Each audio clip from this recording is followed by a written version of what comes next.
வணக்கம் வியூயர்ஸ். நாம் இப்போ ஃபேமஸ் அஸ்ட்ரோ சேனலின் ஆன்மீக ஜோதிட விஷயமாக சரஸ்வதி பூஜையை பற்றி பார்க்கலாம். சரஸ்வதி பூஜை ஆயுத பூஜை புரட்டாசி மாதத்தில் நவராத்திரியோட முடிவாக வர்றது. கொலு வைக்க முடியாதவங்க இந்த நவராத்திரி நேரத்தில் இந்த கடைசி 3 நாளும் நீங்கள் கொலுவாக கொண்டாடலாம். எப்படின்னா வீட்டில் இருக்க பொம்மைகளெல்லாம் எடுத்து சரஸ்வதி அம்மன் கூட பக்கத்தில் வச்சு அலங்கரித்து நல்ல டெக்கரேஷன்லாம் பண்ணி சீரியல் செட்டெல்லாம் போட்டுக்கிட்டு அழகு பண்ணலாம். அப்படி சரஸ்வதி பூஜையவே ஒரு முடிவு தான் சரஸ்வதி நவராத்திரி பூஜையின் முடிவு தான் சரஸ்வதி பூஜை. அதிலே நீங்கள் நவராத்திரி கொண்டாடின மாதிரி அழகாக அலங்காரம் செஞ்சு கும்பிட ஆரம்பிச்சிடலாம். இந்த 3 நாளும் நீங்கள் சரஸ்வதி பூஜை அன்னைக்கு முதல் நாளே கூட தொடங்கலாம். சின்ன சின்ன பொம்மைகளை எல்லாம் எடுத்து அலங்கரித்து சரஸ்வதி பூஜையை முன்னால் வச்சு அம்மனை கும்பிடலாம்.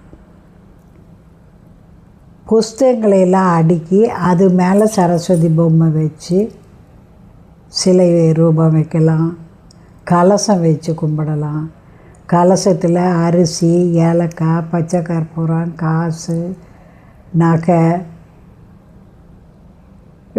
இப்படி போட்டு ஜாதிக்காய், கிராம்பு இந்த மாதிரி வாசனை திரவியங்கள்லாம் போட்டு அது மேலே தேங்காய் வைக்கணும். தேங்காயை சுற்றி மாவில் வச்சு அந்த தேங்காயிலே மஞ்சளை நல்லா அப்பி 2 வெள்ளை பூண்டை கன்று போல் வச்சு 2 கருமிளகு வச்சு அழகாக நீங்கள் ரூபம் செய்யலாம். சரஸ்வதி வெண்கலத்திலே முகம் இருக்குது, அது வச்சும் கும்பிடலாம்.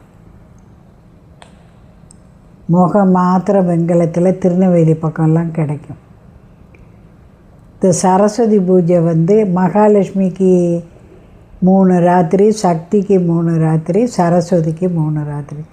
இந்த 3ம் இருந்தால் தான் நம்ம வாழ்க்கை என்ன செய்யும், சிறப்படையும்.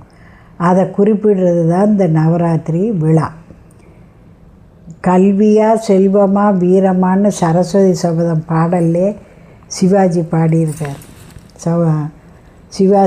சிவாஜி சாருக்கு பின்னணியாக சவுந்தரராஜன் சார் பாடியிருக்காங்க. 3 இருந்த வீரம் இருக்கணும், பணம் இருக்கணும், படிப்பு இருக்கணும். 1 குறைஞ்ச